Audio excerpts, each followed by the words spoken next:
is an order underpinning all of creation.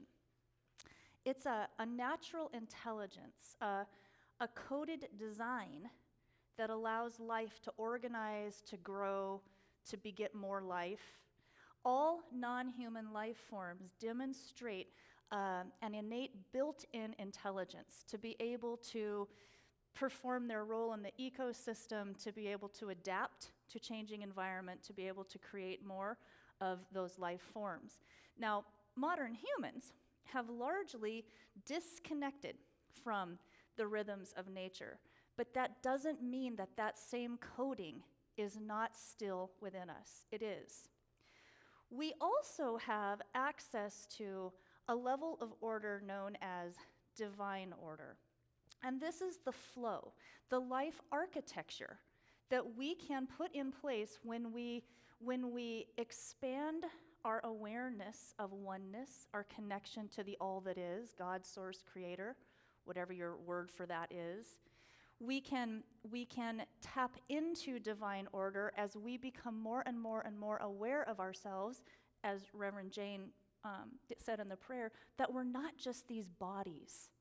We're far more than just bodies. We're spiritual beings. Now today, I am going to talk to you about the principle, the power of order. But I am not going to BS you, because hard stuff happens.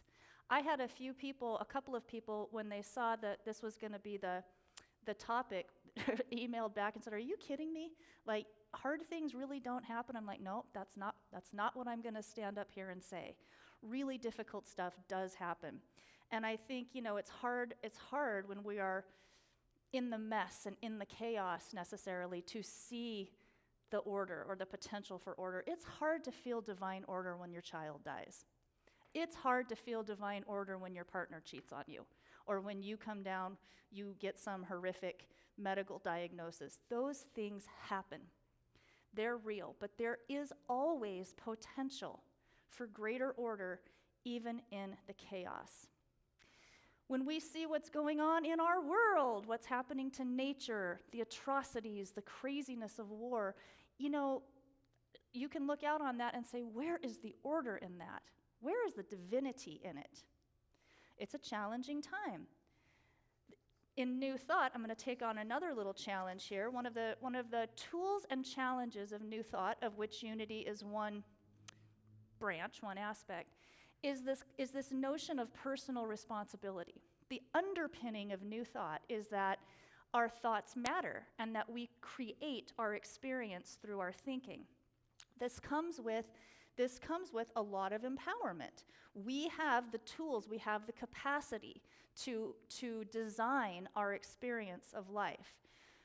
I don't quite know yet, in my current place of spiritual evolution, how to completely grok this whole concept of personal responsibility, because it has revolutionized my life. But when I see people who have really come into a very hard experience here, I cannot say that I think we all have responsibility for the challenges. I don't know if it's a soul pattern. I don't know if people at some level know that they have special lessons to get or special teachings to offer, and so take on those pathways.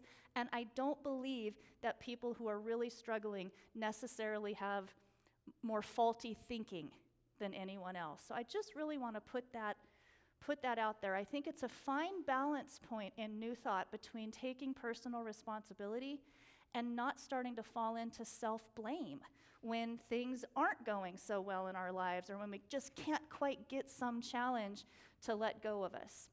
So I want to just put that out there. So order is one of Unity's 12 spiritual powers. We've spoken about them quite a few times. Love, faith, strength are others. Order is a tricky one, I think, to talk about and to teach about, this concept of divine order. It is the power to bring forth a life that is livable and a life that thrives, a life that actually pulls on the powers beyond these bodies and pulls in divine order and divine will behind us. It's about bringing orderly manifestation out of the primordial chaotic soup. That is divine order. And it is always in back of and greater than any appearances before us. Always. There are layers of reality beyond our 5 physical senses. Order flows through all of those layers of reality, and we do have chances to access more and more of it. Now, I'm going to give you a little metaphysical rundown here. The sequence of order is mind, idea, expression. We tap into mind when we open up to the oneness, when we realize there is more to reality than what we're seeing right here, when we realize that we're not bodies. As soon as we do that, we open up space for idea to form. And when idea does form, it starts naturally moving toward expression. If you think about it, everything ever created is created twice. It's first created as an idea. It's first created in mind. Now, I think that's all cool, metaphysical description. It's great, but I really wanted to, I always try to give some practical tools when I do these talks. And all of us, I think, at least we think we want more order and less chaos in our lives. So how do we go about getting it? One of the things I think that is the most profound is to recognize that, is to hold a little opening, just a little mustard seed of faith, that no matter what challenges we're dealing with in that moment, there is the possibility for order to emerge from that. Even if we can't see it, just holding the possibility is powerful. One of the most powerful demonstrations of order is this magnificent planet that we live on. Now, right now, we're in fire season in North America. We're in fire season, and many other places around the world. And when we experience the terrible air quality, when we see burned places, it can feel very disorderly, very chaotic, very sad to us. But I want to point out that actually, these forests evolved with fire as a natural part of their system. When fire moves through a forest, it clears out overgrown, smaller growth. It creates openings that become meadows. The dead wood will fall and wash into streams and rivers, and when it gets lodged, it actually slows water down, creates little pools that small fish and everything need to survive. There are some cones of coniferous trees that won't even open and drop their seeds until they've been kissed by fire. Now, with climate change, we've definitely been experiencing more and more intense fires. There's no doubt about that. It's nature sort of flexing her muscles and adjusting, clearing things out. It's a fascinating time. I think that climate change is actually the earth sort of adapting and evolving and bringing in a new order for a hotter world. Nature is an incredible, incredible demonstration of divine order, even in changing circumstances. Another aspect that I like to pull on from nature, all species other than humans live almost all the time in the present moment. Unless it's an animal that's in a horrifically abusive situation, the only time they're in fear is when they actually need to make a truly immediate survival move. They don't sit around thinking about what might happen in the future. Can you think of how absolutely liberating that is? To be able to move from one present holy instant to the next all the time. Biomimicry has actually become a field of study. You can get certificates and possibly now even degrees in biomimicry. And biomimicry is the science and the practice of mimicking nature when we create human structures, human systems, etc. Biomimicry, really observing nature, trying to intentionally get more into nature's rhythms, is a great, great way to allow more divine order to flow into our lives. Another useful tool I find when feeling disordered is to just kind of employ some intentional memory and to think back on times that were hard, in which we could not really see a way through it. And I'm sure almost everyone here has got some of those times. We do get through it. You're all here. I remember when I was in my teens, my parents' alcoholism and mental illness just escalated tremendously, and I wound up on my own at 16. And I can still kind of viscerally feel the fear and the uncertainty. I had no idea how I was going to navigate through any of that, but I did. And looking back on it, I think the best thing that could have happened is that my dad and I didn't live under the same roof anymore from that point forward. 10 years ago, when my life blew up in big, public, spectacular fashion, many of you know that story, I could not see. For a few years, I really could not see where it was going to go. But I was really doing some profound breaking open spiritually, and I could sense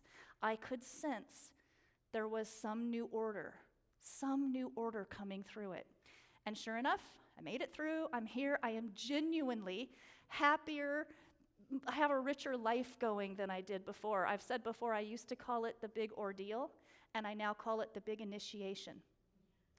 I know many of you have experienced those times when, man, it just feels like everything is falling apart, and you look back on it a little while later, and it was all falling into place. That's divine order, an aspect of it. Now, another key to creating conditions for order to work more, to flow more readily, is to have a spiritual practice. And I know I'm not telling all of you anything you don't already know, but sometimes it is helpful in spiritual community to have a little prod, a little loving assistance to say, are you really prioritizing it? Because divine order isn't just about bringing order to our thinking. It also prioritizes our actions and our choices and the things that we do. And I'm finding myself, because I tend to be a little bit of a workaholic, I'm a doaholic, and I'd be disciplined. I want to be able to cross my meditation off my list, right? Type A spiritual practice. I'm actually learning that there's a really beautiful balance between discipline with our spiritual practices and not making it all so dang much work. It's a growing edge, and it's feeling good. A Course in Miracles says you need do very little. You just need to be willing. Now that's trickier, I think, than we think. The Course also says living in miracle-mindedness is completely simple, but it's not very easy. And that's because often we're not even aware of our unwillingness. Are we really willing to forgive? Are we really willing to release a victim identity? Are we really willing to just let those old memories go?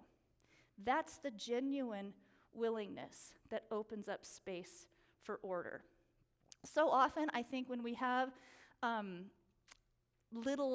I'll speak from the I, when I have little unconscious pockets of unwillingness or pockets of blockage, I get to doing. I get to trying to force the river, and I'm like the freaking Wile E. Coyote. You know, I go over to grab a meal off the barbecue, catch my tail on fire, go to put it out, accidentally dip it in gasoline, jump into the river to put myself out, wind up in the rapids, and almost drowned.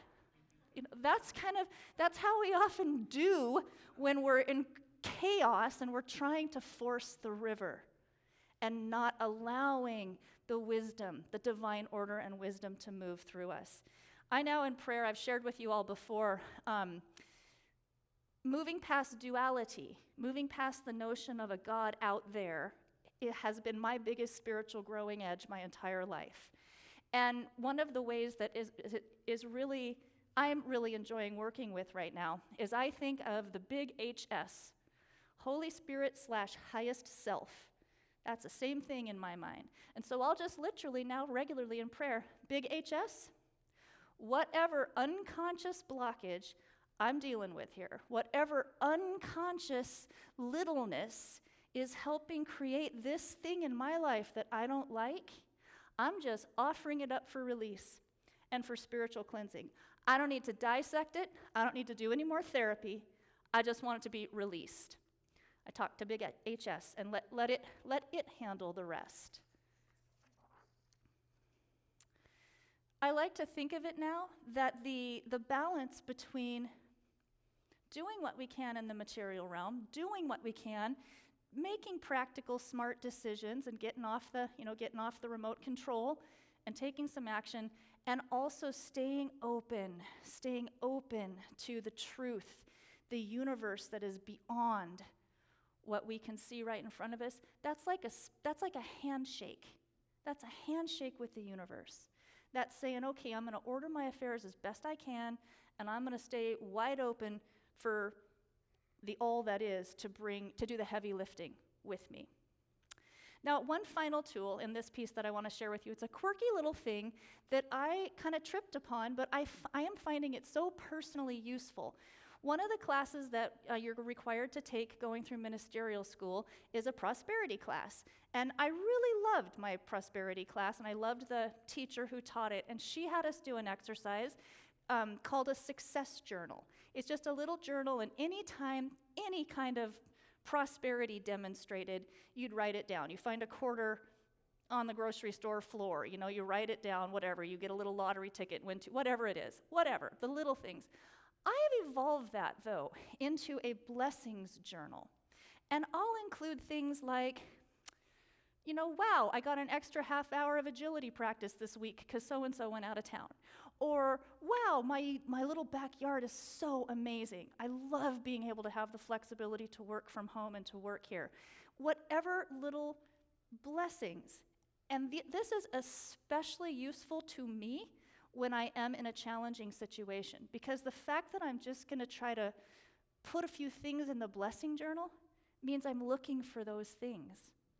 It means I'm looking for them even when the stuff is hard, right? I just offer that up there.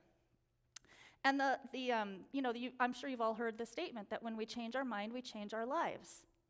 There's a really cool exercise around this that's honestly saying, I really don't like how this feels. This circumstance, this relationship, I don't like this. Maybe there is a different way to look at this. And what have I got to lose by asking? One of the other aspects of divine order that I have struggled with, I think, a little bit more, is how can we help another person have more divine order in their life, particularly for those folks who seem to have made chaos a comfort zone. And I have a lot of these in my family. It's incredibly difficult to witness someone that we love really struggling, really in pain. And it's also incredibly difficult to get to the point where you realize, I cannot do very much for them. I cannot do very much about it in the material realm. More money is not going to help. More of my time is not going to help. Getting into their story and into the weeds of the chaos with them isn't actually going to help.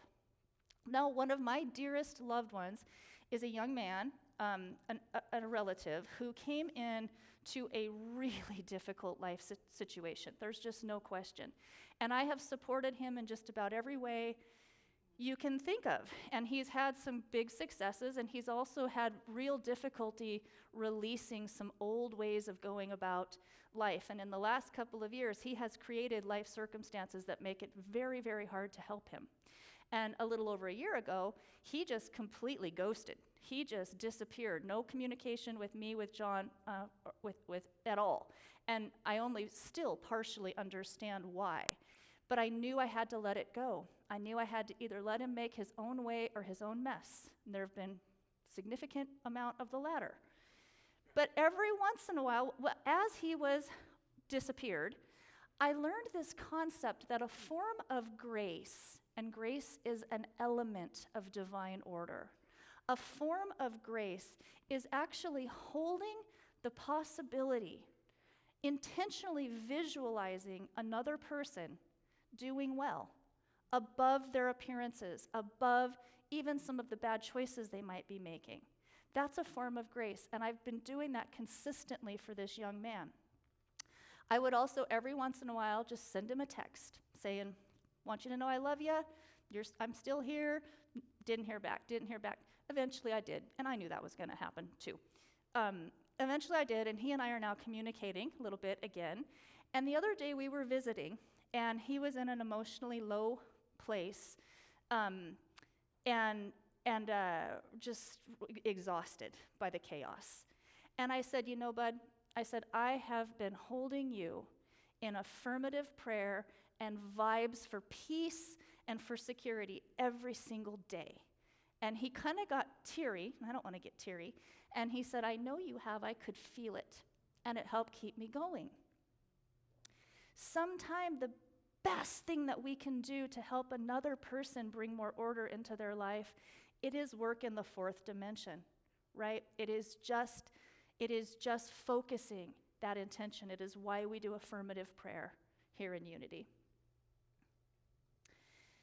So, I could not stand up here and talk about divine order without addressing this bat bleep crazy world that we are all moving through.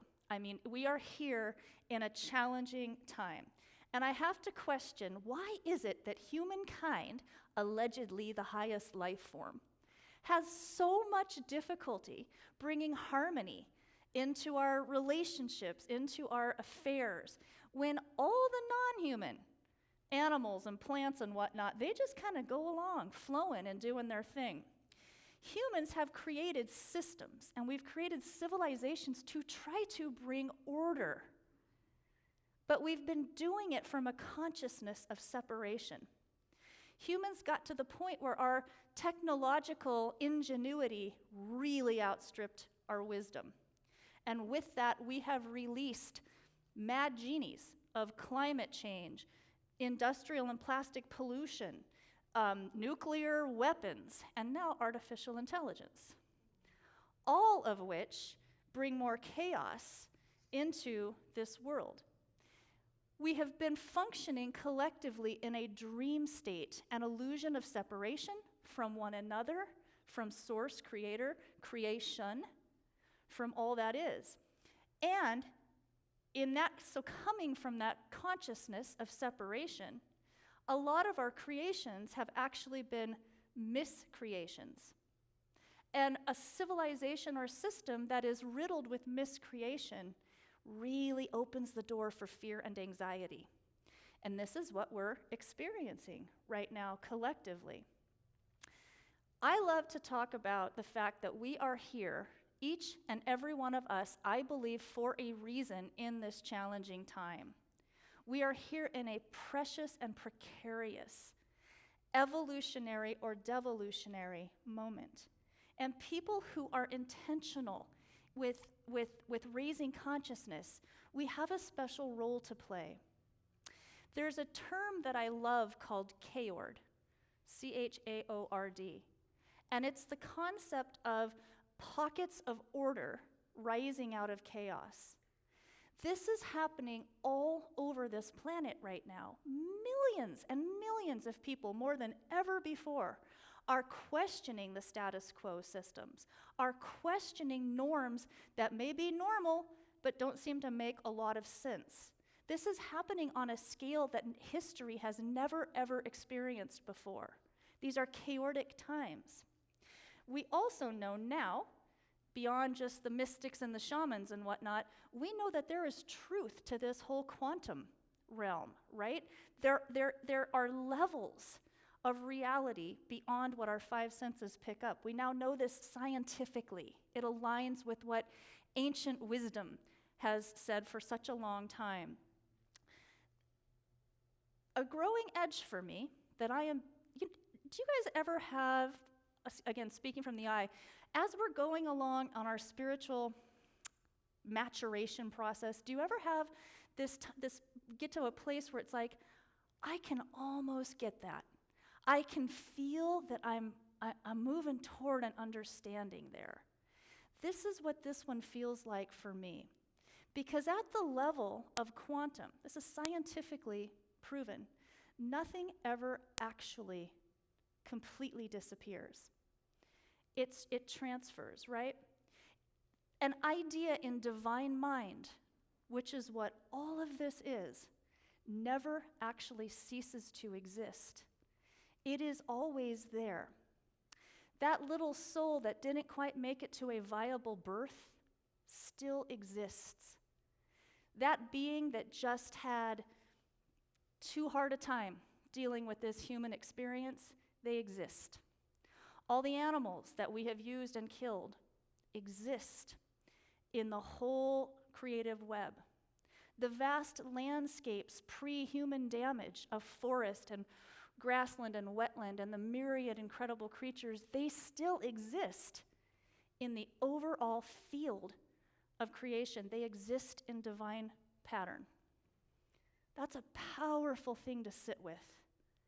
It hurts when we lose them here, no question. But we can grieve and we can affirm divine order and a willingness to see them again and a willingness to get back to a healthier order. I love this. The word order comes from the Latin word ordire, and it means to begin to weave. To begin to weave. Those of us on a pathway of intentionally raising consciousness, our own and the collective, we do have special roles to play. We are here to hold space, and we know how, better than most, to hold space for divine order to rise out of dark appearances. We know how to take the inner and outer steps to let shift happen. That's why we're here. We're here to access and channel divine order and weave lives that are webs of delight.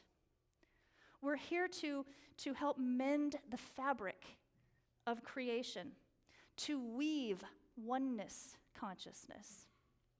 We're here to learn to harness our spiritual faculties, to become vessels and channels of divine order, and in so doing to spin out a whole new order of humanity. I claim and affirm divine order threading through every single life, all of creation, and us coming out the other side a whole new order. Peace out.